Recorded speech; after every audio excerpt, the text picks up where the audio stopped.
Hey, I'm Andrea, and this video is about Oakland A's pitcher Mason Miller. Miller made his MLB debut a few weeks ago. He's through 3 starts now. My first time watching him was his outing against the Seattle Mariners, so he went 7 innings and didn't give up a hit.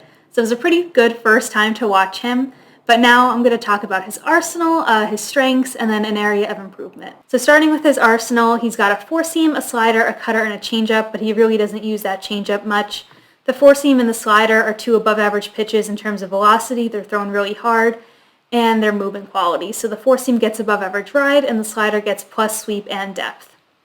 Against righties, he's mostly 4-seam slider. Against lefties, he's mostly 4-seam cutter, and that cutter gets below average movement. It's still thrown hard, 93, 97, but it gets below average cut and depth. His slider's done really well so far, especially in zone. If we look at this chart, we could see that it has an in-zone miss rate of 36%.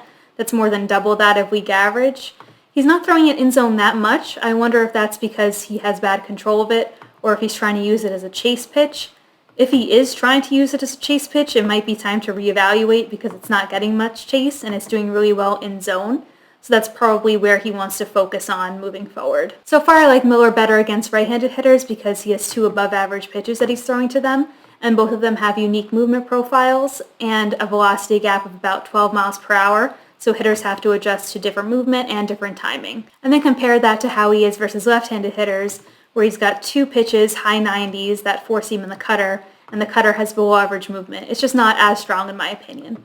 But he also has a changeup, which I wonder if he'll start incorporating that more to have something to throw away to left-handed hitters. And that would create more of a velocity gap of maybe 10 miles per hour or so with the 4-seam. Something that's really impressed me about Miller so far is his ability to limit barrels. So when I first started looking at him, I noticed that he has a tendency to give up a lot of hard contact. He has a hard hit rate of 50%, which is in the bottom 8% of the league.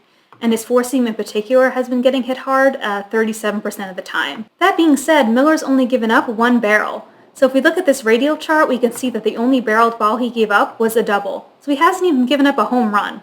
And that's extra impressive as a fly ball pitcher. And I think that speaks to how good his 4-seam has been also. I mean, with that above average ride and velocity, it's really giving hitters a hard time and making it difficult for them to square up the ball. The biggest area of improvement for Miller is to stop falling behind in the count. His first pitch strike rate is only 50%, which is 11% worse than MLB average. And it's much more difficult to get your desired result when you're falling behind that frequently. My initial thought when I saw that was that Miller must have really bad control. But it's actually not that bad. He has a high zone rate at 51%, which is better than league average, and his walk rate's only slightly worse than league average at 10%.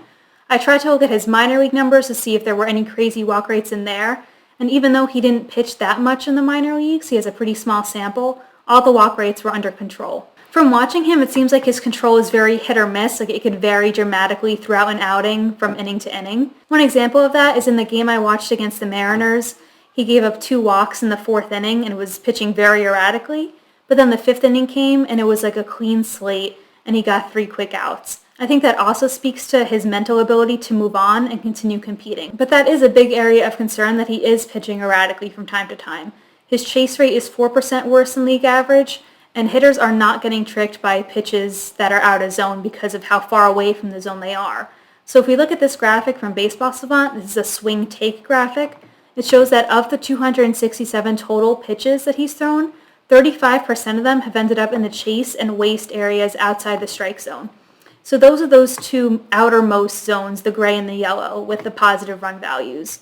And of those pitches, only 9% were swung at. So that just goes back to show that hitters really are not swinging at pitches that are that far out of the zone.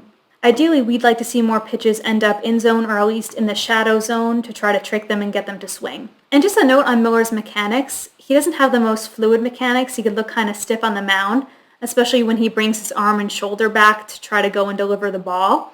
He could look kind of jerky in that motion. And he does have a large frame, which might be contributing to that. He's 6'5", 220. And he keeps himself kind of like compressed and compact, like very stiff.